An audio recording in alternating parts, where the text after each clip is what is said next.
ശ്രീ പുലേശൻ ശ്രീ ലക്ഷ്മി വെങ്കടാചലപതി ദേവരുടെയും ഭജനപ്രിയനായ ഭക്തപ്രിയനായ ശ്രീ വിഠോബ ദേവരുടെയും പാദപങ്കജങ്ങളിൽ സാഷ്ടാംഗം പ്രണമിച്ചുകൊണ്ട്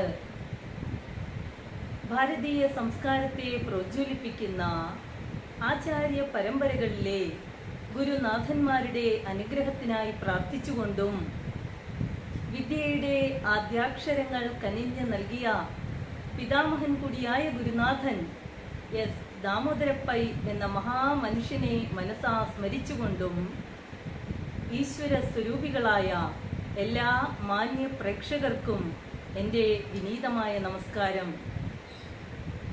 സച്ചിദാനന്ദ സ്വരൂപനായ യാതൊരു ഭഗവാൻ മധുരയിൽ വാസുദേവപുത്രനായി അവതരിച്ചുകൊണ്ട് അമ്പാടിയിൽ വളർന്ന് തൻ്റെ നവനീത ചൗര്യാദി ലീലകളാൽ തൽസ്വരൂപ പ്രഭാവം കാണിച്ചുകൊണ്ട് സൃഷ്ടികർത്താവായ ബ്രഹ്മാവിനെ പോലും മോഹിപ്പിച്ചുവോ? യാതൊരാളുടെ മുരളീഗാനം കേട്ടുകൊണ്ടാണോ സ്വച്ഛന്തമായൊഴുകുന്ന കാളിന്തി പോലും ഉറച്ചു പോകുന്നത്? ഒരിക്കലും അനങ്ങാത്ത കരിമ്പാറകൾ പോലും അലിഞ്ഞു പോകുന്നത്? സച്ചിദാനന്ദ സ്വരൂപനായ ശ്രീകൃഷ്ണ പരമാത്മാവിനെ ഞാൻ പ്രണമിക്കുകയാണ്. ഭഗവാന്റെ അവതാരങ്ങൾക്കെല്ലാം ബീജമായിട്ടുള്ളത് ആദി നാരായണനാണ്. അദ്ദേഹത്തിന്റെ നാഭി കമലത്തിൽ നിന്ന് ബ്രഹ്മാവ് ഉത്ഭവിച്ചു. അദ്ദേഹത്തിൽ നിന്ന് മരീചി മുതലായ പ്രജാപതികളും ഉണ്ടായി.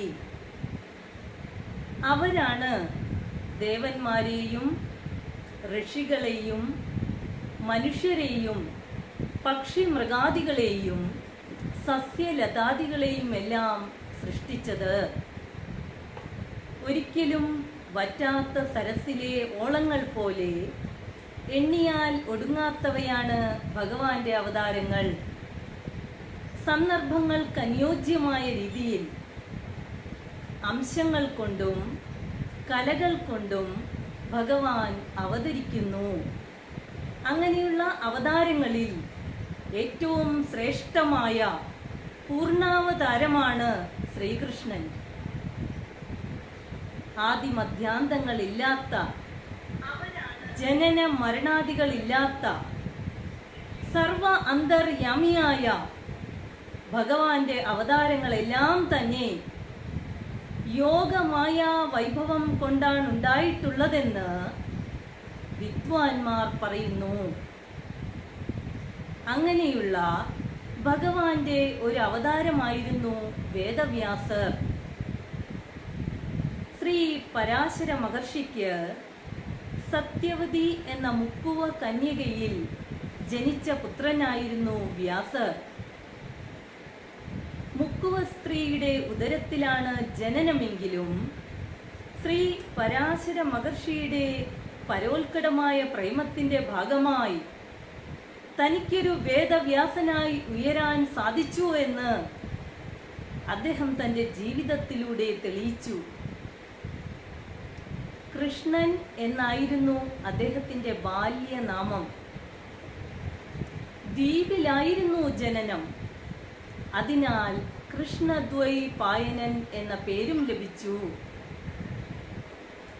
ജനിച്ചപ്പോൾ തന്നെ വളർന്ന് വലുതാവുകയും ഹിമവൽ സാനുക്കളിലേക്ക് തപസ്സിനായി നീങ്ങുകയും ചെയ്തു. മനുഷ്യ ജീവിതത്തിന്റെ എല്ലാ വശങ്ങളും ഗ്രഹിക്കാൻ വ്യാസന് കഴിഞ്ഞു. ഉന്നതങ്ങളായ ഹിമാലയ സാനുക്കളിലെ ഇരുളടഞ്ഞ ഗുഹാന്തരങ്ങളിൽ ധ്യാന നിമഗ്നനായിരുന്ന ആ ഋഷീശ്വരന്റെ ഹൃദയ ദർപ്പണത്തിൽ പൂർവകാല സംഭവങ്ങൾ അയവിറക്കുകയായിരുന്നു. സകല ജീവജാലങ്ങളെക്കുറിച്ചും അവരുടെ എല്ലാ ഉൽപ്പത്തി, ജനനം, മരണം എല്ലാം വ്യക്തമായി അറിയാൻ ആ ഋഷീശ്വരന് സാധിച്ചു. ആ അന്ധപ്രചോദനത്തിൽ നിന്ന് അദ്ദേഹത്തിന് ലഭിച്ചവയാണ് വേദങ്ങളും പുരാണങ്ങളും ഉപനിഷത്തുകളും. വേദങ്ങളെ ഋഗ്വേദം, യജുർവേദം, സാമവേദം, അഥർവവേദം എന്നിങ്ങനെ 4ആയി വ്യസിച്ചു. വ്യസിച്ചു എന്നാൽ വിഭജിച്ചു, തരംതിരിച്ചു. അങ്ങനെ വേദങ്ങളെ 4ആയി വ്യസിച്ചതിനാൽ വേദവ്യാസൻ എന്ന പേരിനർഹനായി. എന്നാൽ വേദങ്ങൾ പഠിക്കാൻ സാധിക്കാത്തവർക്കു വേണ്ടി 5ാം വേദമെന്നറിയപ്പെടുന്ന മഹാഭാരതവും രചിച്ചു. ജീവജാലങ്ങളുടെ നന്മയ്ക്ക് വേണ്ടി ഇത്രയൊക്കെ ചെയ്തിട്ടും വ്യാസന് ആത്മശാന്തി ലഭിച്ചില്ല. അദ്ദേഹം ദുഃഖിച്ചുകൊണ്ട് ആശ്രമത്തിൽ ഇരിക്കുന്ന അവസരത്തിൽ നാരദ മഹർഷി അവിടേക്ക് വരികയും വ്യാസന്റെ ദുഃഖത്തിന്റെ കാരണം ആരായുകയുമാണ്. അല്ലയോ വ്യാസ, അങ്ങയുടെ ആത്മാവിനും ശരീരത്തിനും സുഖം തന്നെയല്ലേ? ഈ ലോകത്തിൽ എന്തൊക്കെ അറിയേണ്ടതായിട്ടുണ്ടോ അതെല്ലാം അറിഞ്ഞ മഹാനാണങ്ങ്. വേദങ്ങളും പുരാണങ്ങളും ഉപനിഷത്തുകളും അങ്ങ് രചിച്ചു. 5ാം വേദമെന്നറിയപ്പെടുന്ന ബൃഹത്തും മഹത്തും അർത്ഥവത്തുമായ ശ്രീ മഹാഭാരതവും അങ്ങ് രചിച്ചു. ഒരിക്കലും നാശമില്ലാത്ത നാശരഹിതമായ ബ്രഹ്മത്തെക്കുറിച്ചറിയാൻ അശ്രാന്ത പരിശ്രമം നടത്തുകയും പരമമായ ലക്ഷ്യത്തിൽ എത്തിച്ചേരുകയും ചെയ്തു. എന്നിട്ടും വ്യാപാരത്തിൽ എല്ലാം നഷ്ടപ്പെട്ട ഒരു വ്യാപാരിയെ പോലെ എന്തുകൊണ്ടാണ് വ്യാസ അങ്ങ് ദുഃഖിച്ചിരിക്കുന്നത്? ഇത് കേട്ടിട്ട് വ്യാസൻ പറയുകയാണ്, അല്ലയോ മുനെ, അങ്ങ് പറഞ്ഞതെല്ലാം ശരിയാണ്. വേദങ്ങളും പുരാണങ്ങളും ഉപനിഷത്തുകളും എല്ലാം രചിച്ചു. പക്ഷേ എനിക്ക് ആത്മശാന്തിയും മനസ്സമാധാനവും ലഭിക്കുന്നില്ല മുനെ. സൃഷ്ടിസ്ഥിതി സംഹാര കർമ്മങ്ങൾ സങ്കല്പ മാത്രം കൊണ്ട് നിർവഹിക്കുന്ന പരംപൊരുളിന്റെ ആശ്രിതരിൽ ഏറ്റവും മുമ്പനെന്ന നിലയിൽ എൻ്റെ ദുഃഖത്തിന്റെ കാരണവും അതിനുള്ള പരിഹാരവും അങ്ങ് നിർദ്ദേശിച്ചാലും. വ്യാസർ പറയുകയാണ് നാരദ മഹർഷിയോട്, തനിക്ക് തന്റെ ദുഃഖത്തിന്റെ കാരണം എന്താണെന്ന് ഒന്നങ്ങ് ഉപദേശിച്ചു തന്നാലുമെന്ന്. നാരദ മഹർഷി പറയുകയാണ്, വ്യാസ, വേദപുരാണ ഉപനിഷത്തുകളെല്ലാം അങ്ങ് രചിച്ചു. ധർമാർത്ഥ കാമ മോക്ഷ ചതുർവിധ പുണ്യ പുരുഷാർത്ഥങ്ങളെ വിശദമായി പ്രതിപാദിച്ചു. എന്നാൽ ഭഗവാന്റെ ലീലകളെ അങ്ങ് വർണ്ണിച്ചിട്ടില്ല. അതിനാൽ ഭഗവാൻ അങ്ങയെ കടാക്ഷിച്ചിട്ടുമില്ല. അപരിച്ഛിന്നനായ ഭഗവാന്റെ സ്വരൂപം വിദ്വാൻമാർക്ക് മനസ്സിലാകും. സാധാരണ ജനങ്ങൾക്കും അത് ആസ്വദിക്കത്തക്ക രീതിയിൽ അങ്ങ് വിവരിക്കണം. ഭഗവാന്റെ മഹിമയെ വർണ്ണിക്കണം. പിന്നീട് നാരദർ തന്റെ പൂർവകഥ വ്യാസനോട് പറയുകയായിരുന്നു. പൂർവകൽപ്പത്തിൽ ഞാൻ മഹർഷിമാരെ സേവിക്കുന്ന ഒരു ദാസിയുടെ പുത്രനായിട്ടാണ് ജനിച്ചത്. ചാതുർമാസ്യ വ്രതം മുനിമാർ അനുഷ്ഠിച്ചു കൊണ്ടിരുന്നപ്പോൾ അവരുടെ ശുശ്രൂഷയ്ക്കായി അമ്മ എന്നെയാണ് നിയോഗിച്ചത്. സമദർശികളായ മുനിമാർക്ക് അവരുടെ പരിചരണങ്ങൾ ഞാൻ ശ്രദ്ധാപൂർവം വിനയാന്വിതനായി നിർവഹിച്ചപ്പോൾ അവർക്കെന്നിൽ പ്രീതി ഉളവായി. അവരുടെ അനുവാദത്തോടുകൂടി അവരുടെ ഉച്ഛിഷ്ടം ഭക്ഷിക്കുകയും പാപശാന്തി വരുത്തുകയും ചെയ്തു. പിന്നീട് അവർ എന്നെ അനുഗ്രഹിക്കുകയും അതിൻ്റെ ഫലമായി ഭഗവത് നാമങ്ങൾ ഉച്ചരിക്കാനും ഭഗവാന്റെ കീർത്തനങ്ങൾ ആലപിക്കാനും എനിക്ക് സാധിച്ചു. മാത്രമല്ല, മഹാത്മാക്കളുടെ പ്രഭാഷണങ്ങളും കഥാകഥനങ്ങളും ശ്രവിക്കാനും അത് ഗ്രഹിക്കാനും എനിക്ക് സാധിച്ചു. അങ്ങനെ ഞാൻ അവരുടെ ശുശ്രൂഷകളെല്ലാം ചെയ്ത് ചാതുർമാസ്യ വ്രതം കഴിഞ്ഞ അവസരത്തിൽ അവർ എനിക്ക് ഭാഗവത തത്വങ്ങൾ ഉപദേശിച്ചു. അതിഗഹനവും നിഗൂഢാർത്ഥകവുമായ ഭാഗവത തത്വം ഗ്രഹിച്ചവന് വാസുദേവന്റെ മായാവൈഭവങ്ങളും അദ്ദേഹത്തിന്റെ ശ്രേഷ്ഠമായ രൂപങ്ങളും മനസ്സിൽ തെളിയാൻ ആരംഭിക്കുകയും അന്ത്യകാലത്തിൽ മോക്ഷം ലഭിക്കുകയും ചെയ്യും. അങ്ങനെ അവരിൽ നിന്ന് ഞാൻ ഭാഗവത തത്വം ഗ്രഹിച്ചു. പിന്നീട് മുനിമാർ പോയി കഴിഞ്ഞപ്പോൾ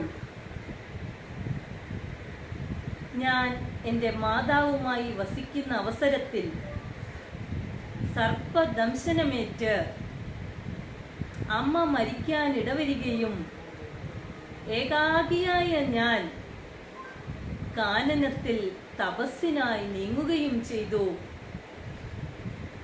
ആ അവസരത്തിൽ ഞാൻ ഭാഗവത തത്വങ്ങൾ ഉരുവിടാൻ ആരംഭിക്കുകയും ചെയ്തു. രോഗകാരണമായിട്ടുള്ള ചില ഘ്രതാദികൾ ഔഷധങ്ങളോടുകൂടി സേവിക്കുമ്പോൾ രോഗശമനം ഉണ്ടാകുന്നത് പോലെ സംസാര ക്ലേശത്തിന് കാരണമായ കർമ്മങ്ങൾ ഭഗവത് സ്മരണയോടുകൂടി ചെയ്യുമ്പോൾ പാപങ്ങളെല്ലാം അറ്റുപോകുമെന്ന് അവർ പറഞ്ഞത് എൻ്റെ മനസ്സിൽ സ്ഥിരമായി ഈശ്വര വിശ്വാസത്തിനുള്ള ഒരു കാരണമായി തീരുകയും ഞാൻ സദാ ഈശ്വരനാമങ്ങൾ ഉരുവിട്ടുകൊണ്ടിരിക്കുകയും പിന്നീട് കഠിനമായ തപസ് ആരംഭിക്കുകയും ചെയ്തു. ആ അവസരത്തിൽ ഒരു അശരീരി കേൾക്കാനിടയായി. പൂർവ ജന്മാർജിത കർമ്മദോഷങ്ങൾ കൊണ്ട് ഈ ജന്മം അങ്ങേക്കെന്നെ കാണാൻ സാധിക്കുകയില്ല. എന്നാൽ നശ്വരമായ ഈ ശരീരം ഉപേക്ഷിച്ച് അടുത്ത ജന്മത്തിൽ നീ എൻ്റെ പാർഷദനായി ജനിക്കും. ഭഗവാന്റെ അശരീരിയായിരുന്നു അത്. അങ്ങനെ ഈ ശരീരം ഉപേക്ഷിച്ച ശേഷം അടുത്ത ജന്മത്തിൽ ഞാൻ ബ്രഹ്മപുത്രരായ നാരദരായി ജനിച്ചു. അങ്ങനെ ഭാഗവത തത്വം ഗ്രഹിച്ചപ്പോൾ തനിക്കുണ്ടായ പുണ്യത്തെക്കുറിച്ച് നാരദർ വ്യാസന് പറഞ്ഞു കൊടുക്കുകയും വ്യാസനെ അനുഗ്രഹിക്കുകയും ചെയ്തു. പിന്നീട് വേദവ്യാസർ ബദരാശ്രമത്തിലേക്ക് നീങ്ങുകയും തപസ് ആരംഭിക്കുകയും വാസുദേവനെ മാത്രം മനസ്സിൽ ധ്യാനിച്ചുകൊണ്ട് തപസ് ചെയ്തപ്പോൾ അദ്ദേഹത്തിൻ്റെ മായാവൈഭവങ്ങളും ദിവ്യ സ്വരൂപവും മനസ്സിൽ തെളിയാൻ ആരംഭിക്കുകയും ഭാഗവത രചനയ്ക്ക് കാരണമായി തീരുകയും ചെയ്തു. സത്യം പരം ധീമഹി എന്ന തത്വത്തോടെയാണ് ശ്രീമദ് ഭാഗവതം ആരംഭിക്കുന്നത്. അനന്ത വിശാലമായി പ്രപഞ്ചത്തെക്കുറിച്ചുള്ള പരിജ്ഞാനം ഒരിക്കലും പരിപൂർണമായിരിക്കുകയില്ല. ആ പരമസത്യത്തെക്കുറിച്ച് അന്വേഷിക്കുന്നതിനായി മന്ത്രദൃഷ്ടാക്കളെന്ന് വിശേഷിപ്പിക്കുന്ന ഋഷി ശാസ്ത്രജ്ഞന്മാർ അനുഷ്ഠിച്ച തപസ്സിന്റെ ഫലമായി നമുക്ക് ലഭിച്ചവയാണ് വേദങ്ങൾ. അഖിലാണ്ട കോടി ബ്രഹ്മാണ്ട കോടികളെ സൃഷ്ടിക്കുകയും ഇച്ഛാരൂപേണ മാത്രം പ്രകാശിപ്പിക്കുകയും സൃഷ്ടി, സ്ഥിതി, സംഹാരം, തിരോധാനം, അനുഗ്രഹം എന്നീ പഞ്ചകൃത്യങ്ങളെ ലീലാരൂപേണ നിർവഹിക്കുന്ന ഭഗവാൻ തൻ്റെ മഹാത്മ്യത്തെ സ്വസൃഷ്ടി വർഗത്തെ അനുഗ്രഹിക്കാനായി വെളിപ്പെടുത്തിയ ശബ്ദ ബ്രഹ്മമാണ് വേദം.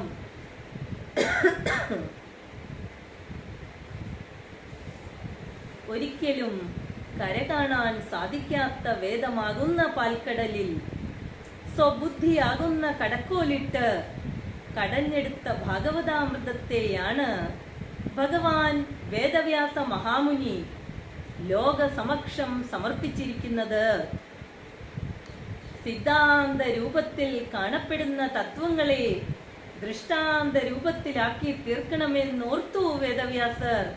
നിരാകാര ബ്രഹ്മത്തിന്റെ സാകാര ഭാവത്തെ അവതാര കഥകളാക്കി വർണ്ണിക്കുകയായിരുന്നു അദ്ദേഹം.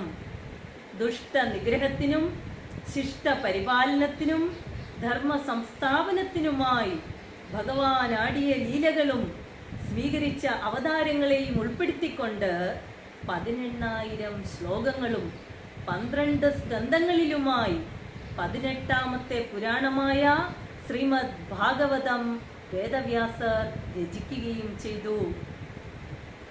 12 സ്കന്ധങ്ങളും ഭഗവാന്റെ വാങ്മയ സ്വരൂപമാണ്. ഓരോ സ്കന്ധവും ഓരോ അംഗമാണ്. പ്രഥമ സ്കന്ധം പാദപത്മങ്ങളും, രണ്ടാമത്തെ സ്കന്ധം മുട്ടുകാലുകൾ, 3 തുടകൾ, 4 കടിപ്രദേശം, 5 നാഭി, 6 ഹൃദയം, 7 മാറിടം, 8 കണ്ഠം, 9 തോളുകൾ, 10 മുഖം. മുഖമെന്നാൽ നേത്രങ്ങളും നാസികയും ശ്രോത്രങ്ങളും കർമ്മേന്ദ്രിയങ്ങൾ. ഇങ്ങനെ മുഖത്തുള്ള ഈ 3 നാസിക, ശ്രോത്രങ്ങൾ, നേത്രങ്ങളും, പിന്നീട് 11 സ്കന്ധം ശിരസും, 12 സ്കന്ധം ശിരസിൽ ബ്രഹ്മസ്ഫൂർത്തി സ്ഥാനമായ ബ്രഹ്മരന്ധ്രവും. അങ്ങനെ ശ്രീമദ് ഭാഗവതം എന്നത് ഭഗവാന്റെ പരിപൂർണ സ്വരൂപമാണ്. ശ്രീമദ് ഭാഗവതം ആദ്യമായി ശ്രീ നാരായണൻ ബ്രഹ്മാവിനുപദേശിച്ചു. ബ്രഹ്മാവിത് നാരദ മഹർഷിക്കും, നാരദ മഹർഷി വേദവ്യാസനും, വേദവ്യാസൻ ഇതിനെ ഒരു പുരാണമാക്കി ചമച്ചുകൊണ്ട് ശ്രീ ശുക ബ്രഹ്മർഷിക്ക് ഉപദേശിച്ചു.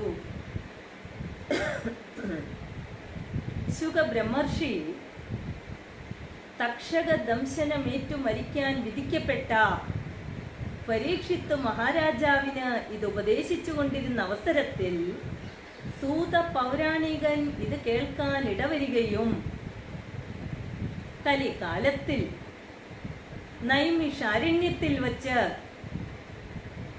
ശൗനകാദി മുനികൾക്ക് സൂത പൗരാണികൻ പറഞ്ഞു കൊടുക്കുന്നതുമായ ഭാഗവതത്തെയാണ് നമുക്കും ലഭിച്ചിട്ടുള്ളത്. ശ്രീ മഹാഭാരത കഥ അവസാനിക്കുന്നിടത്ത് ശ്രീമദ് ഭാഗവതം ആരംഭിക്കുന്നു. മഹാഭാരതത്തിന്റെ സർവനാശകമായ അന്ത്യത്തിൽ ഭാഗവതം ആരംഭിക്കുകയാണ്. യുദ്ധത്തിന്റെ 13ാം ദിവസം ശ്രീകൃഷ്ണ സഹോദരിയായ സുഭദ്രയ്ക്ക് അർജുനനിൽ ജനിച്ച പുത്രനായിരുന്നു അഭിമന്യു. അഭിമന്യു ചതിയാൽ, ചക്രവ്യൂഹത്താൽ വധിക്കപ്പെടുകയാണ് ചെയ്തത്. അഭിമന്യുവിന്റെ പത്നിയായ ഉത്തര ആ അവസരത്തിൽ ഗർഭിണിയുമായിരുന്നു. യുദ്ധത്തിന്റെ 17ാം ദിവസം ഭീമസേനന്റെ ഗദാപ്രഹരമേറ്റ് ദുര്യോധനൻ അവശനായി കിടക്കുന്നു. അങ്ങനെ അവശനായി കിടക്കുന്ന ദുര്യോധനെ സന്തോഷിപ്പിക്കുന്നതിനു വേണ്ടി ദ്രോണപുത്രനായ അശ്വത്ഥാമാവ് യുദ്ധത്തിന്റെ 18ാം ദിവസം കാളരാത്രി എന്ന് വിശേഷിപ്പിക്കുന്ന ആ അർദ്ധരാത്രിയിൽ ഉറങ്ങിക്കിടന്ന പാഞ്ചാലി പുത്രന്മാരെ തീയിലിട്ടെരിയിക്കുകയും അവരുടെ കഴുത്തറുത്തുകൊണ്ടുവന്ന് ദുര്യോധനു മുന്നിൽ കാഴ്ചയർപ്പിക്കുകയുമാണ്. ഇത് ദുര്യോധനന് സന്തോഷം ഉണ്ടാക്കിയില്ലെന്നു മാത്രമല്ല, ദുഃഖത്തിന് കാരണമായി തീരുകയും ചെയ്തു. പുത്രശോകത്താൽ തേങ്ങിക്കരയുന്ന പാഞ്ചാലിയോട് അർജുനൻ പറയുകയാണ്, പാഞ്ചാലി, നിന്റെ പുത്രന്മാരെ കൊന്ന ആ നീച്ച ബ്രാഹ്മണനെ കൊന്ന് അവന്റെ തല അറുത്തുകൊണ്ടുവന്ന് നിന്റെ മുന്നിൽ കൊണ്ടുവന്ന് വയ്ക്കും. അതിന്മേൽ ഇരുന്നിട്ട് വേണം ദേവി പുത്രന്മാർക്ക് അന്ത്യജലം നൽകാൻ. കോപിഷ്ഠനായി ഗാന്ധീവധാരിയായി അർജുനൻ ശ്രീകൃഷ്ണ ഭഗവാൻ സാരഥ്യം വഹിക്കുന്ന തേരിൽ കയറി യുദ്ധക്കളത്തിലേക്ക് നീങ്ങുകയും അശ്വത്ഥാമാവിനെ പിന്തുടരുകയുമാണ്. അശ്വത്ഥാമാവ് രഥത്തിന്റെ വേഗത കൂട്ടി രക്ഷപ്പെടാൻ ശ്രമിക്കുകയും രക്ഷയില്ലെന്ന് കണ്ടപ്പോൾ ബ്രഹ്മാസ്ത്രം പ്രയോഗിക്കുകയും ചെയ്തു. അതിനു പകരമായി അർജുനനും ബ്രഹ്മാസ്ത്രം പ്രയോഗിച്ചു. എന്നാൽ അശ്വത്ഥാമാവിന് ബ്രഹ്മാസ്ത്രത്തെ തിരിച്ചെടുക്കാനുള്ള മന്ത്രം അദ്ദേഹത്തിന് അറിയില്ലായിരുന്നു. അതിനാൽ ശ്രീകൃഷ്ണ ഭഗവാന്റെ നിർദ്ദേശത്തോടെ 2 ബ്രഹ്മാസ്ത്രങ്ങളും അർജുനൻ ഉപസംഹരിച്ചു. പിന്നെ അശ്വത്ഥാമാവിനെ കയറികൊണ്ട് വരിഞ്ഞ് കെട്ടി കൂടാരത്തിലേക്ക് കൊണ്ടു ചെല്ലുകയും ദ്രൗപദിയുടെ മുന്നിലേക്ക് നിർത്തുകയുമാണ്. തന്റെ മുന്നിൽ തല താഴ്ത്തി നിൽക്കുന്നത് ഗുരുപുത്രനായ ദ്രോണനാണെന്നറിഞ്ഞിട്ട് പാഞ്ചാലി അദ്ദേഹത്തെ നമസ്കരിക്കുകയാണ് ചെയ്തത്. പിന്നീട് അർജുനനോട് പറയുകയാണ്, ഗുരുപുത്രനും ബ്രാഹ്മണനുമായ ഇദ്ദേഹത്തെ ബന്ധനത്തിൽ നിന്ന് മുക്തനാക്കൂ. കാരണം അതിശ്രേഷ്ഠമായ ഗോപ്യമായ ധനുർവേദവും ആയുധ പ്രയോഗങ്ങളും ഉപസംഹാരവും അങ്ങയെ പഠിപ്പിച്ച ദ്രോണാചാര്യർ പുത്രഭാവത്തിൽ നിൽക്കുന്നത് പോലെയാണ് എനിക്ക് തോന്നുന്നത്. മാത്രമല്ല, ഇദ്ദേഹത്തിന്റെ മാതാവായ കൃപി ഭർത്താവ് മരിച്ചിട്ടും ജീവിച്ചിരിക്കുന്നത് ഈ പുത്രനു വേണ്ടിയിട്ടാണ്.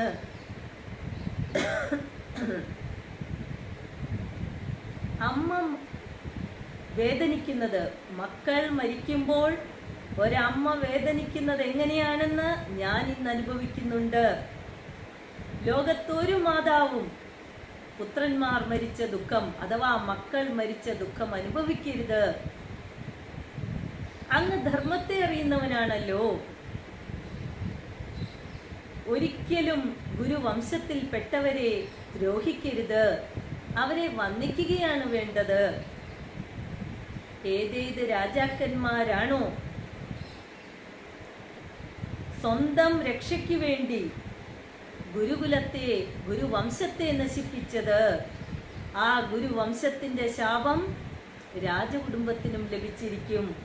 അതിനാൽ ഇദ്ദേഹത്തെ ബന്ധനത്തിൽ നിന്ന് മോചിപ്പിക്കുമെന്ന് പാഞ്ചാലി അർജുനനോട് പറയുകയും പാഞ്ചാലിയുടെ വാക്കുകൾ അഭിനന്ദാർഹമാണെന്ന് എല്ലാവരും പ്രശംസിക്കുകയും ചെയ്തു.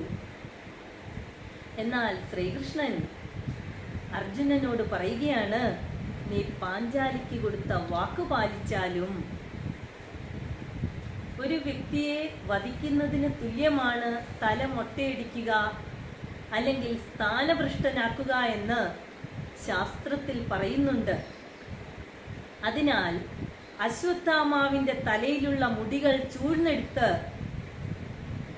അദ്ദേഹത്തെ സ്ഥാനഭ്രഷ്ടനാക്കുകയാണ് ചെയ്തത്. അദ്ദേഹത്തിന്റെ ബ്രാഹ്മണ്യം നഷ്ടപ്പെട്ട് അദ്ദേഹത്തെ ബന്ധനത്തിൽ നിന്ന് മോചിപ്പിക്കുകയും ചെയ്തു.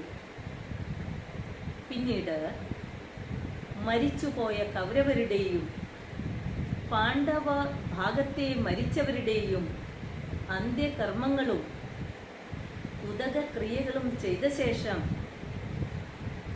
ശ്രീകൃഷ്ണ ഭഗവാൻ ധൃതരാഷ്ട്രർ, പുത്രശോകത്താൽ ദുഃഖിതയായിരിക്കുന്ന ഗാന്ധാരി, പാഞ്ചാലി, കുന്തി ഇവരെയെല്ലാം ആശ്വസിപ്പിച്ച് ദ്വാരകയിലേക്ക് മടങ്ങാൻ ഭാവിക്കവേ അശ്വത്ഥാമാവ് വീണ്ടും ബ്രഹ്മാസ്ത്രം പ്രയോഗിക്കുകയും അത് അഭിമന്യുവിന്റെ പത്നിയായ ഉത്തരയുടെ ഉദരത്തെ ബാധിക്കുകയും ചെയ്തു. എന്നാൽ പാണ്ഡവരുടെ അവസാനത്തെ പ്രജയെ രക്ഷിക്കണമെന്ന് കുന്തിദേവി വാസുദേവ കൃഷ്ണനോട് യാചിക്കുകയും അദ്ദേഹം ഒരു സൂക്ഷ്മ രൂപം ധരിച്ചുകൊണ്ട് ഉത്തരയുടെ ഉദരത്തിലേക്ക് പ്രവേശിക്കുകയും തൻ്റെ ഗദാശക്തിയാൽ ബ്രഹ്മാസ്ത്ര ശക്തിയെ നിഹനിക്കിച്ച് ആ ഗർഭത്തെ രക്ഷിക്കുകയും ചെയ്തു. മാതൃഗർഭത്തിൽ കാണുന്ന ആ ദിവ്യ പുരുഷൻ ആരാണെന്ന് ആ കുഞ്ഞ് വിസ്മയത്തോടെ നോക്കിക്കാണുകയായിരുന്നു. ബ്രഹ്മാസ്ത്രത്തിന്റെ ജ്വാലയാൽ ദഹിച്ചിരുന്ന ആ കുഞ്ഞിനെ ഗദയുടെ ശക്തിയാൽ ഭഗവാൻ രക്ഷിക്കുകയായിരുന്നു. പിന്നീട് ശുഭമായ ഒരു മുഹൂർത്തത്തിൽ ആ കുഞ്ഞ് പിറക്കുകയും ആ അവസരത്തിൽ ദിവ്യ പുരുഷൻ അപ്രത്യക്ഷനാവുകയും ചെയ്തു. എന്നാൽ ജനിച്ച കുഞ്ഞ് മൃതപ്രായനായിരുന്നു. അപ്പോഴാണ് ശ്രീകൃഷ്ണ ഭഗവാന്റെ പരീക്ഷണം സഫലമായത്. ഭഗവാൻ പറയുകയാണ്, നിത്യബ്രഹ്മചാരിയായ ഒരുവനു മാത്രമേ ഈ കുഞ്ഞിനെ രക്ഷിക്കാൻ സാധിക്കുകയുള്ളൂ. ശുഗ ബ്രഹ്മർഷി ഉൾപ്പെടെ നിന്ന ആ സദസ്സിൽ ആരും മുന്നിലേക്ക് വന്നില്ല. ശ്രീകൃഷ്ണ ഭഗവാൻ സ്വയം ആ കുഞ്ഞിന്റെ അടുത്ത് ചെന്നിട്ട് ആ കുഞ്ഞിനെ സ്പർശിച്ചുകൊണ്ട്, ഞാൻ നിത്യബ്രഹ്മചാരിയാണെങ്കിൽ ഈ കുഞ്ഞിന് ജീവൻ ലഭിക്കട്ടെ എന്ന് പറഞ്ഞതും ആ കുഞ്ഞിനെ സ്പർശിക്കുകയും ചെയ്തു. ആ കുഞ്ഞിന് ജീവൻ ലഭിക്കുകയും എല്ലാവരും സന്തോഷിക്കുകയും ചെയ്തു. ബ്രഹ്മചാരി എന്ന പദത്തിന്റെ അർത്ഥത്തെക്കുറിച്ച് വ്യക്തമായി അറിയേണ്ടിയിരിക്കുന്നു. ആരാണ് ബ്രഹ്മചാരി? വിവാഹം കഴിക്കാതെ ബ്രഹ്മചര്യയിലൂടെ ഈശ്വരനെ മാത്രം ധ്യാനിച്ച് ജീവിക്കുന്നവനാണോ ബ്രഹ്മചാരി? അതോ വിവാഹം കഴിഞ്ഞിട്ടും ഈശ്വരനെ, അതായത് ഭഗവത് പൂജകളും ധ്യാനങ്ങളും ചെയ്യുന്നവനാണോ ബ്രഹ്മചാരി? 16,108 ഗോപസ്ത്രീകളുമായി രാസലീലകളാടി കുട്ടികളും പേരക്കുട്ടികളും അടങ്ങുന്ന ശ്രീകൃഷ്ണ പരമാത്മാവ് നിത്യബ്രഹ്മചാരിയായതെങ്ങനെ? ജാബാല ദർശനോപനിഷത്ത് കൃത്യമായ ഉത്തരം നൽകുന്നു. സകല പ്രപഞ്ചത്തിലും തന്നിൽ നിന്ന് അന്യമല്ല സർവവും എന്നറിഞ്ഞവനാരോ അവനത്രേ നിത്യബ്രഹ്മചാരി. ഈ ലോകത്തിൽ തന്നിൽ നിന്ന് ഒന്നും അന്യമല്ല, എല്ലാവരും ബ്രഹ്മത്തിന്റെ അംശം തന്നെയാണെന്ന് മനസ്സിലാക്കിയവനാരോ അവനത്രേ നിത്യബ്രഹ്മചാരി. അങ്ങനെ ശ്രീകൃഷ്ണ ഭഗവാന്റെ അനുഗ്രഹത്താൽ ആ കുഞ്ഞിന് ജീവൻ സിദ്ധിക്കുകയും ചെയ്തു. പിതാവില്ലാത്തതുകൊണ്ട് പിതാമഹനായ ധർമ്മപുത്രർ അദ്ദേഹത്തിന്റെ നാമകരണവും ജാതകാദി കർമ്മങ്ങളും നിർവഹിച്ചു.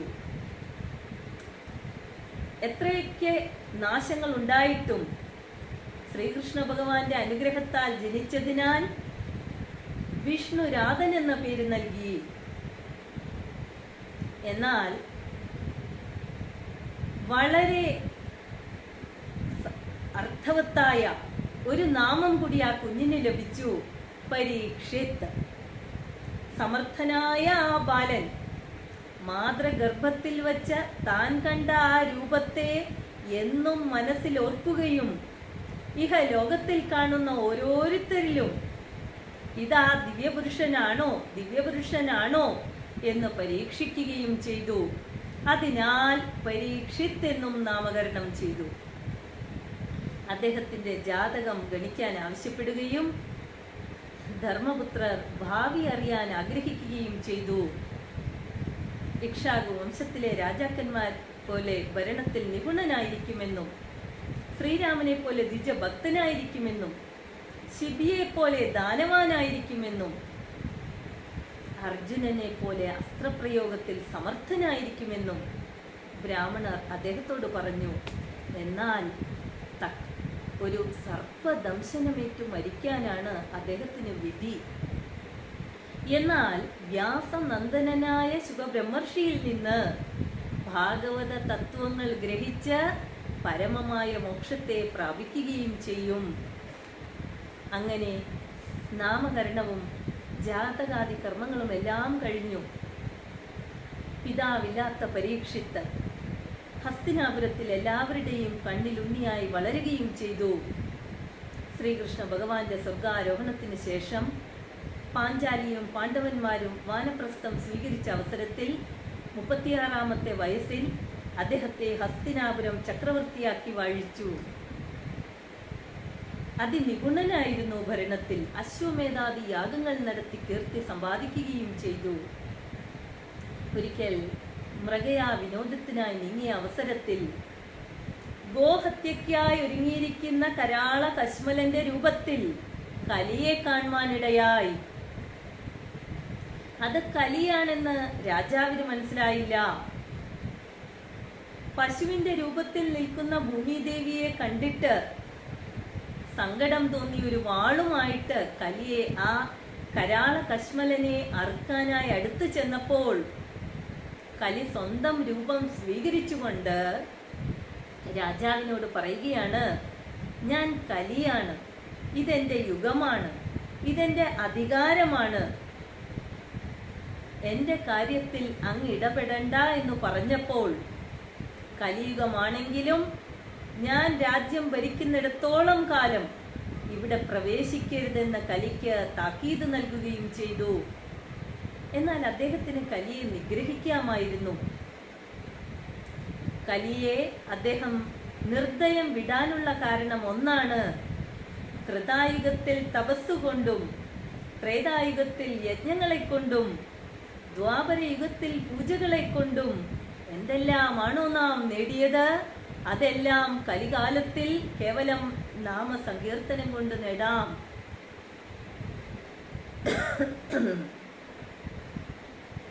മാത്രമല്ല, കലികാലത്തിൽ ഭഗവത് നാമം ഉച്ചരിക്കുമ്പോൾ എല്ലാം പാപങ്ങളെല്ലാം അകന്നു പോവുകയും പെട്ടെന്നുള്ള മോക്ഷപ്രാപ്തിക്ക് കാരണമായി തീരുകയും ചെയ്യും. അതിനാൽ കലിയെ നിർദ്ദയം വിടുകയും ചെയ്തു. അങ്ങനെ സന്തോഷത്തോടുകൂടി രാജ്യം ഭരിച്ചിരുന്ന അവസരത്തിൽ ഒരിക്കൽ 66 വയസ്സ് പ്രായമായിരുന്നു പരീക്ഷത്തിന്. അദ്ദേഹം നായാട്ടിനായി കാനനത്തിലേക്ക് ചെല്ലുകയും ദാഹിച്ചു പരവശനായിക്കൊണ്ട്, ഏതാണ്ട് ഉച്ച സമയമായിരുന്നു, പരവശനായിട്ട് ഒരാശ്രമം കണ്ട് അവിടേക്ക് ചെല്ലുകയും കുറച്ച് വെള്ളം തരാമോ എന്ന് പലവട്ടം ചോദിക്കുകയും ചെയ്തു. അംഗിരസിന്റെ പുത്രനായ ശമീകൻ എന്ന മുനി ധ്യാനത്തിലായിരുന്നു. അദ്ദേഹം രാജാവിനെ കണ്ടതേയില്ല. എന്നാൽ പരീക്ഷിത്ത് കോപിഷ്ഠനായിക്കൊണ്ട് താഴെ കിടന്ന പാമ്പിന്റെ ഒരു കുണവമെടുത്ത് മുനിയുടെ കഴുത്തിലേക്കിട്ടു. പിന്നീട് അവിടെ നിന്ന് നീങ്ങുകയും, എന്നാൽ പിന്നീട് രാജാവിന് തോന്നി താൻ ചെയ്തത് തെറ്റാണ്, അത് ചെയ്യേണ്ടിയിരുന്നില്ല, തിരിച്ചു ചെന്ന് അത് എടുത്തു മാറ്റാമെന്ന് വിചാരിച്ചു. പക്ഷേ ക്ഷീണിതനായതിനാൽ രാജകൊട്ടാരത്തിലേക്ക് നീങ്ങുകയും ചെയ്തു. ഈ മുനിയുടെ പുത്രനായ ശൃംഗി ആശ്രമത്തിൽ ഉണ്ടായിരുന്നില്ല. അദ്ദേഹം ആശ്രമത്തിലേക്ക് വരുന്ന വഴി കൃശൻ എന്ന കൂട്ടുകാരനെ കാണുകയും കൃശൻ ശൃംഗിയോട് പറയുകയാണ്, ഹസ്തിനാപുരം ചക്രവർത്തി നിന്റെ പിതാവിന് ശ്രേഷ്ഠമായൊരു മാല കഴുത്തിൽ അണിയിച്ചിട്ടുണ്ടെന്ന് പറയുകയും സന്തോഷത്തോടെ ആശ്രമത്തിലേക്ക് ശൃംഗി നീങ്ങുകയുമാണ്. എന്നാൽ പിതാവിന്റെ കഴുത്തിൽ കിടക്കുന്ന പാമ്പിന്റെ കുണവം കണ്ടിട്ട് ഒരു വടിയെടുത്ത് പിതാവിന്റെ ശരീരത്തിൽ മാലിന്യമേൽക്കാതെ അതെടുത്തു മാറ്റുകയും, എന്റെ പിതാവിന്റെ കഴുത്തിൽ ഈ പാമ്പിന്റെ കുണവം ഇട്ട ഈ നൃപാധമൻ ഇന്നേക്ക് 7-ാം ദിവസം പാമ്പിന്റെ ഗണത്തിൽപ്പെട്ട തക്ഷകന്റെ ദംശനമേറ്റു മരിക്കട്ടെ എന്ന് ശപിക്കുകയും ചെയ്തു. പിന്നീട് ശമീകൻ ധ്യാനമെല്ലാം കഴിഞ്ഞുണർന്ന അവസരത്തിൽ ശൃംഗി ഈ വിവരങ്ങളെല്ലാം പിതാവിനോട് പറയുകയും മുനി പറയുകയാണ്, മകനെ, നീ ചെയ്തത് അപരാധമായി പോയി. ഒരിക്കലും മനഃപൂർവ്വം രാജാവ് അങ്ങനെ പ്രവർത്തിക്കുകയില്ല. എന്തോ ഹൃദയ ദൗർബല്യം മൂലമാണ് അദ്ദേഹം അങ്ങനെ പ്രവർത്തിച്ചത്. കാരണം മഹർഷിമാരുടെ ക്ഷേമത്തിന് വേണ്ടി എന്ത് ത്യാഗവും അനുഷ്ഠിക്കുന്ന രാജാവാണ് അദ്ദേഹം. ഭഗവത് ഭക്തനായിരുന്നു. അതിനാൽ അദ്ദേഹത്തെ ശപിച്ചതിനാൽ ഭഗവാന്റെ പ്രസാദം നമുക്ക് ലഭിക്കുകയില്ല. മഹത്തുക്കളും ഋഷിമാരും സാധാരണ മനുഷ്യരോട് ക്ഷമിക്കേണ്ടതാണ്. അതിനാൽ നീ ചെയ്തത് തെറ്റായിപ്പോയി എന്നും തൻ്റെ ശിഷ്യനായ ഗൗരമുഖനെ വിളിച്ചിട്ട് ശാപവൃത്താന്തത്തെയും തക്ഷകദംശനം ഏൽക്കാതിരിക്കാനുള്ള പ്രതിവിധികളെ മുനി നിർദ്ദേശിക്കുകയും ചെയ്തു. അങ്ങനെ ഗൗരമുഖൻ പരീക്ഷത്തിന്റെ കൊട്ടാരത്തിലേക്ക് ചെല്ലുകയും ശാപവൃത്താന്തവും തക്ഷകദംശനം ഏൽക്കാതിരിക്കാനുള്ള പ്രതിവിധികളെ രാജാവിന് ഉപദേശിക്കുകയും ചെയ്തു. ഇതെല്ലാം കേട്ടുകൊണ്ട് ചിരിച്ചുകൊണ്ട് പരീക്ഷിത്ത് പറയുകയാണ്, ഈ ശാപവൃത്താന്തം എന്നെ അറിയിച്ചതിന് നന്ദി. മാതൃഗർഭത്തിൽ വച്ച് ഞാൻ പണ്ടേ മരിച്ചവനാണ്. ഈശ്വര കൃപയാൽ ഞാൻ ഇപ്പോഴും ജീവിച്ചു എന്നു മാത്രം. എന്നാൽ തക്ഷകദംശനം ഏറ്റു മരിക്കാനാണ് വിധിയെങ്കിൽ അതിനെ തടുക്കാൻ ആരെക്കൊണ്ടും സാധിക്കില്ല. തക്ഷകദംശനം ഒരു ഹേതുവാണെന്നു മാത്രം. ഞാൻ ചെയ്ത തെറ്റിന് ഞാൻ മുനിയോട് മാപ്പ് ചോദിക്കുന്നുവെന്നും എന്നെ ഇതെല്ലാം അറിയിച്ചതിന് എൻ്റെ കൃതജ്ഞതയെയും അറിയിക്കുക. പിന്നെ അദ്ദേഹത്തെ അവിടെ നിന്ന് അയക്കുകയും പരീക്ഷിത്ത മന്ത്രിമാരെയും മറ്റുദ്യോഗസ്ഥരെയും വിളിച്ച് ശാപവൃത്താന്തത്തെക്കുറിച്ച് അറിയിക്കുകയും ആ രാജ്യത്തിലുള്ള ആബാലവൃദ്ധം ജനങ്ങളും ദുഃഖിക്കുകയും ചെയ്തു. രാജാവ് പുത്രനായ ജനമേജയനെ വിളിച്ച് രാജ്യഭരണം ഏൽപ്പിക്കുകയും മരണത്തിന് തയ്യാറായിക്കൊണ്ട് ഭഗവാനെ സ്മരിച്ചുകൊണ്ട് ധ്യാനത്തിലിരിക്കുകയുമാണ്. എന്നാൽ മന്ത്രിമാരും മറ്റുദ്യോഗസ്ഥരും ചേർന്ന് ഗംഗാ തീരത്തിന്റെ നടുവിൽ ഒരു കരിങ്കൽ സ്തംഭമുണ്ടാക്കി ഒരു പ്രാസാദം പണിയുകയും ഒരു ചെറിയ ഉറുമ്പ് പോലും അകത്ത് കടക്കാത്ത രീതിയിൽ സൂക്ഷ്മമായി നിർമ്മിക്കുകയും നാഗത്തകിടുകളും സർപ്പഹാരികളെ അവിടെ നിർത്തുകയും ചെയ്തു. പിന്നെ ഒരു ശുഭമുഹൂർത്തത്തിൽ അഗസ്ത്യൻ, വിശ്വാമിത്രൻ, ഗൗതമൻ എന്നിങ്ങനെയുള്ള ശ്രേഷ്ഠമായ മുനിമാരോടൊപ്പം പരീക്ഷിത്ത് രാജാവിനെയും അങ്ങോട്ടേക്ക് കൊണ്ടുപോവുകയും ഏറ്റവും ശ്രേഷ്ഠമായ മുഹൂർത്തത്തിൽ അദ്ദേഹത്തെ അവിടെ ഇരുത്തി എല്ലാവരും ധ്യാന നിമഗ്നരായിരിക്കുകയുമാണ്. പരീക്ഷിത്താകട്ടെ കൈലാസത്തെ നോക്കി വടക്ക് അഭിമുഖമായിരിക്കുകയും ഈശ്വര നാമങ്ങൾ ഉരുവിടുകയും ചെയ്തു. ബ്രാഹ്മണരും ഋഷിമാരും മൃത്യുഞ്ജയ മന്ത്രങ്ങൾ ജപിച്ചുകൊണ്ടിരുന്നു. ആ അവസരത്തിൽ പരമവിജ്ഞാനിയും വേദവ്യാസപുത്രനുമായ ശ്രീ ശുഖബ്രഹ്മർഷി അവിടേക്ക് വരികയും എല്ലാവരും എഴുന്നേറ്റ് മുനിയെ ആദരിക്കുകയും രാജാവിന് ഒരു സൽക്കഥ പറഞ്ഞു കൊടുക്കണമെന്ന് ഋഷിമാർ ആവശ്യപ്പെടുകയും എന്നാൽ എൻ്റെ ആത്മാവിന് പുണ്യം കിട്ടത്തക്ക രീതിയിൽ ഒരു കഥ പറയണമെന്ന് പരീക്ഷിത്ത് പറയുകയും ചെയ്തു. അങ്ങനെ ശുഖബ്രഹ്മർഷി പരീക്ഷത്തിനോട് പറയുകയാണ്, മോക്ഷദായകമായതും കലിയുഗ നിവാസികൾക്ക് നാലാം പുരുഷാർത്ഥമായതും എൻ്റെ പിതാവിനാൽ നിർമ്മിതമായി എന്നെ പഠിപ്പിച്ചതും ഏറ്റവും ശ്രേഷ്ഠവുമായ ശ്രീമദ് ഭാഗവതം ഞാൻ അങ്ങേക്ക് ഉപദേശിക്കാം. ഭക്തിയോടുകൂടി അങ്ങ് ശ്രവിച്ചാലും. അങ്ങനെ പരീക്ഷിത്ത് മഹാരാജാവ് ഭക്തിയോടുകൂടി, എങ്ങനെയാണ് ഞാൻ ഭക്തിയോടുകൂടി ഇരിക്കേണ്ടതെന്ന് ഒരു സംശയവും ചോദിക്കുന്നു. സാക്ഷാൽ ഭഗവാനെ മനസ്സിൽ ധ്യാനിച്ചുകൊണ്ട് ആ വിശ്വംഭരനിൽ എല്ലാം അർപ്പിച്ചിരിക്കുക, അത് തന്നെയാണ് ഭക്തി. ഭഗവത് കഥകൾ കേൾക്കുന്നതും പറയുന്നതും തിരുനാമങ്ങൾ ഉരുവിടുന്നതും ഭക്തി തന്നെയാണെന്നും പരീക്ഷത്തിന് പറഞ്ഞു കൊടുക്കുന്നു. അങ്ങനെ ശുഖബ്രഹ്മർഷി കഥ പറയാൻ ആരംഭിക്കുകയും പരീക്ഷിത്ത് ഭക്തി ശ്രദ്ധയോടുകൂടി കേൾക്കുകയും ചില സംശയങ്ങൾ ചോദിക്കുകയും ചെയ്തു. ഒന്നാമത്തെ സംശയം, ഇന്ദ്രിയങ്ങളെ നിയന്ത്രിക്കാൻ കഴിവില്ലാത്തവർ പ്രായശ്ചിത്തം ചെയ്യുന്നത് എന്തിനെന്ന് അദ്ദേഹം ഒരു സംശയം ശുകബ്രഹ്മർഷിയോട് ചോദിച്ചു.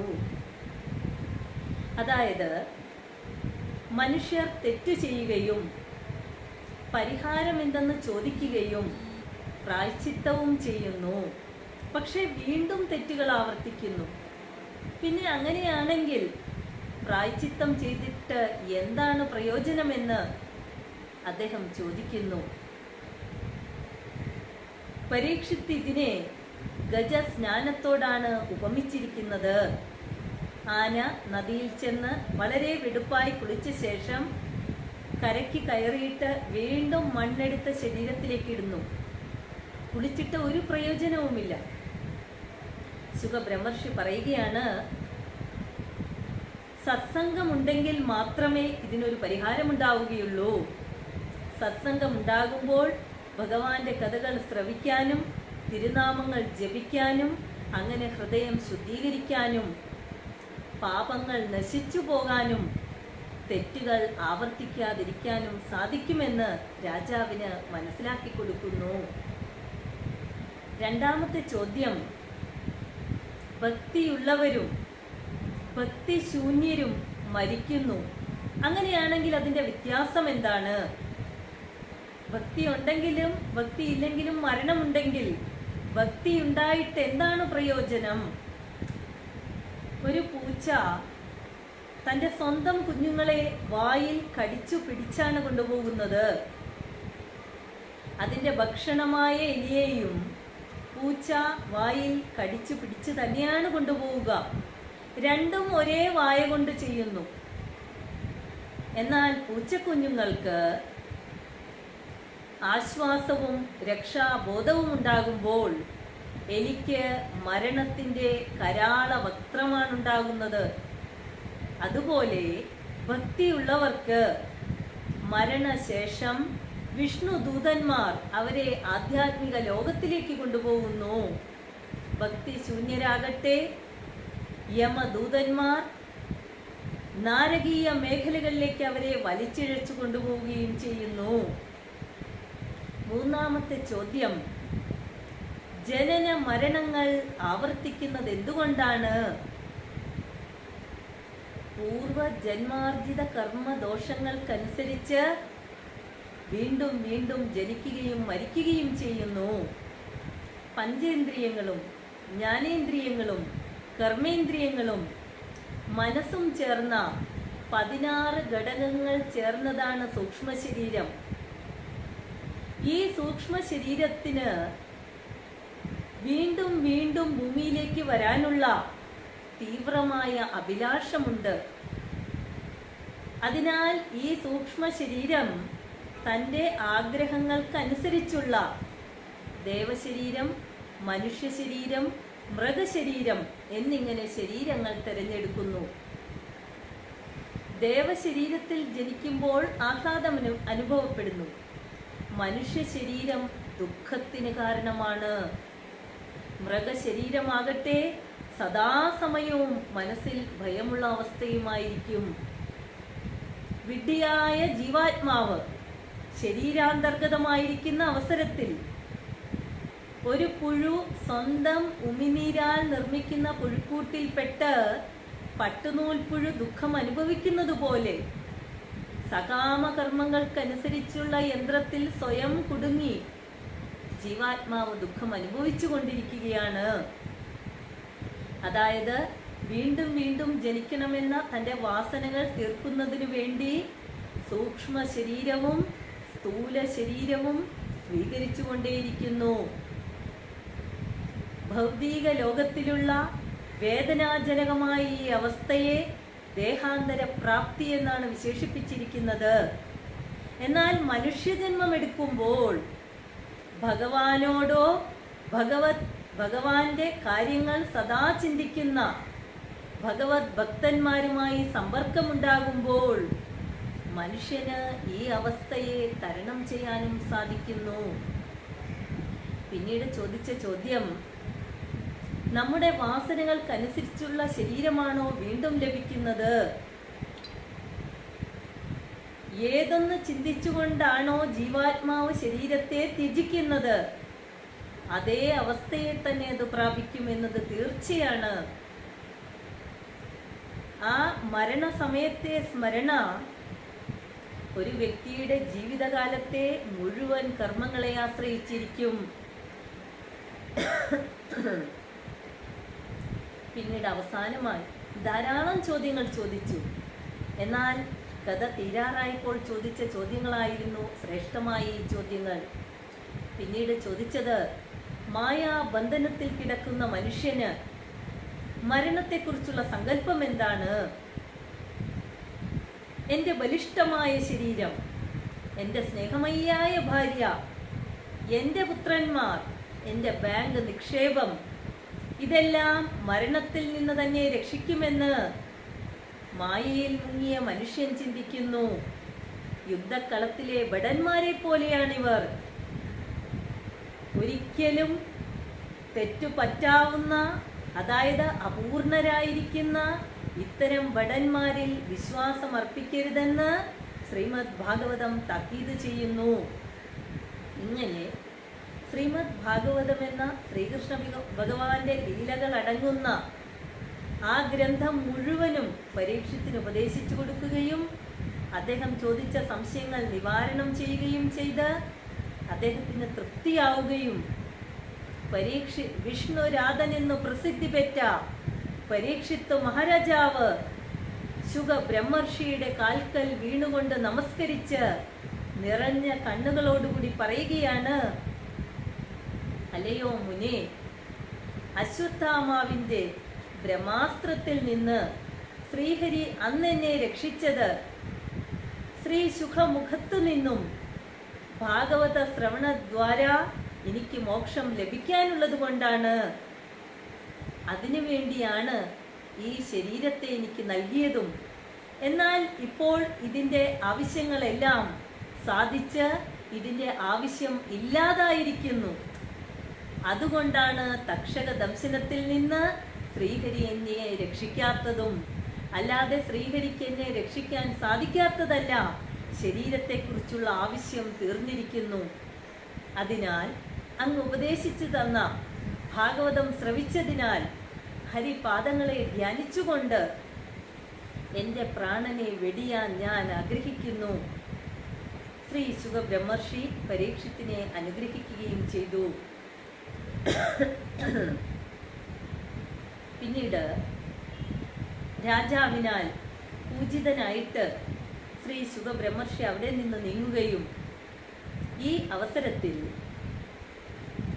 എല്ലാ മുനിമാരും അവരുടെ സ്വസ്ഥാനങ്ങളിലേക്ക് നീങ്ങാൻ ആരംഭിച്ചപ്പോൾ ജനമേജയനും മുനിമാരെ യാത്രയാക്കാനായി നീങ്ങുകയും കശ്യപ മുനി രാജാവിന് തക്ഷക ദംശനം ഏൽക്കുമെന്നറിഞ്ഞിട്ട് അദ്ദേഹത്തെ രക്ഷിക്കാനായി വരുന്ന വഴിയിൽ തക്ഷകൻ ഒരു ബ്രാഹ്മണ വേഷം ധരിച്ചുകൊണ്ട് കശ്യപന്റെ മുന്നിൽ പ്രത്യക്ഷപ്പെടുകയും അങ്ങ് ആരാണ്, എവിടെ പോകുന്നു എന്ന് ചോദിച്ചപ്പോൾ അദ്ദേഹം വിവരങ്ങൾ ബ്രാഹ്മണനോട് പറയുകയും ഏതു വിഷവും ഇറക്കാൻ അങ്ങേക്ക് സാധിക്കുമോ എന്ന് ചോദിച്ചുകൊണ്ട് തൊട്ടടുത്തുള്ള ആൽവൃക്ഷത്തിലേക്ക് തക്ഷകൻ തൻ്റെ വിഷം വ്യാപിപ്പിക്കുകയും നിമിഷ നേരം കൊണ്ട് കശ്യപൻ അതിനെ തഴപ്പിക്കുകയും ചെയ്തു. ഇത് കണ്ടിട്ട് തക്ഷകൻ സ്വന്തം രൂപം സ്വീകരിച്ചുകൊണ്ട് അദ്ദേഹത്തിന്റെ മുന്നിൽ പ്രത്യക്ഷപ്പെടുകയും, അച്ഛാ, ഇത് ഞാൻ തക്ഷകനാണ്. ശൃംഗിയുടെ മുനികുമാരന്റെ ശാപം കൊണ്ടല്ല പരീക്ഷിത്ത് മഹാരാജാവ് കൊല്ലപ്പെടുന്നത്. തക്ഷക ദംശനമേറ്റു മരിക്കുക എന്നത് ബ്രഹ്മവിധിയാണ്. മാത്രമല്ല, കദ്രുമാതാവ് ജനമേജയന്റെ സർപ്പസത്രത്തിൽ സർപ്പങ്ങൾ വെന്തു വെണ്ണീറായി തീരണമെന്ന് ശപിക്കുകയും ചെയ്തിരുന്നു. ആ ശാപം ഫലിക്കണമെങ്കിൽ തക്ഷകൻ പരീക്ഷത്തിനെ ദംശിച്ചാൽ മാത്രമേ ജനമേജയൻ സർപ്പസത്രം നടത്തുകയുമുള്ളൂ. പിതാവേ, വിധിയെ ലംഘിക്കാൻ നമ്മെക്കൊണ്ട് സാധിക്കുകയില്ല എന്ന് അച്ഛന് ഉപദേശിച്ച് അച്ഛന് വേണ്ട ധനവും നൽകി അയക്കുകയും പിന്നീട് തക്ഷകൻ ഒരു ബ്രാഹ്മണ വേഷം ധരിച്ച് തൻ്റെ സഹോദരന്മാരോടും ബ്രാഹ്മണ വേഷം പ്രാപിക്കാൻ ആവശ്യപ്പെടുകയും അവരെല്ലാവരുമായി പരീക്ഷിത്ത് മഹാരാജാവിൻ്റെ അടുത്തേക്ക് ചെല്ലുകയുമാണ്. ഫലമൂലാദികളുമായിട്ടാണ് പോയത്. ഏറ്റവും ശ്രേഷ്ഠമായ മാതള നാരങ്ങയിൽ തക്ഷകൻ ഒരു പുഴുവിനെ പോലെ അതിന്മേൽ ഇരുന്നു കൊണ്ടാണ് മറ്റു മുനിമാർ പരീക്ഷത്തിൻ്റെ അടുത്തേക്ക് എത്തിയതും. എന്നാൽ സന്ധ്യാസമയം കഴിഞ്ഞു. പരീക്ഷിത്ത് ഓർക്കുകയാണ്, ശാപത്തിൻ്റെ സമയം കഴിഞ്ഞിരിക്കുന്നു. അതിനാൽ ഭാഗവത ശ്രവണവും സാധിച്ചതിനാൽ ചിലപ്പോൾ താൻ മരണത്തിൽ നിന്ന് രക്ഷപ്പെട്ടേക്കാമെന്ന് ചിന്തിച്ചുകൊണ്ട് ധ്യാനത്തിൽ നിന്നുണരുകയും ആ അവസരത്തിൽ ഈ മുനിമാർ അവിടേക്ക് വരികയും ശ്രേഷ്ഠമായ ഫലം രാജാവിന് മുന്നിൽ സമർപ്പിക്കുകയുമാണ്. രാജാവ് ഏറ്റവും ശ്രേഷ്ഠരായ മുനിമാർ കൊണ്ടുവന്ന ഫലമൂലാദികൾ സ്വീകരിക്കട്ടെ എന്ന് പറഞ്ഞുകൊണ്ട് ഒരു മാതള നാരങ്ങ കയ്യിലെടുക്കുകയും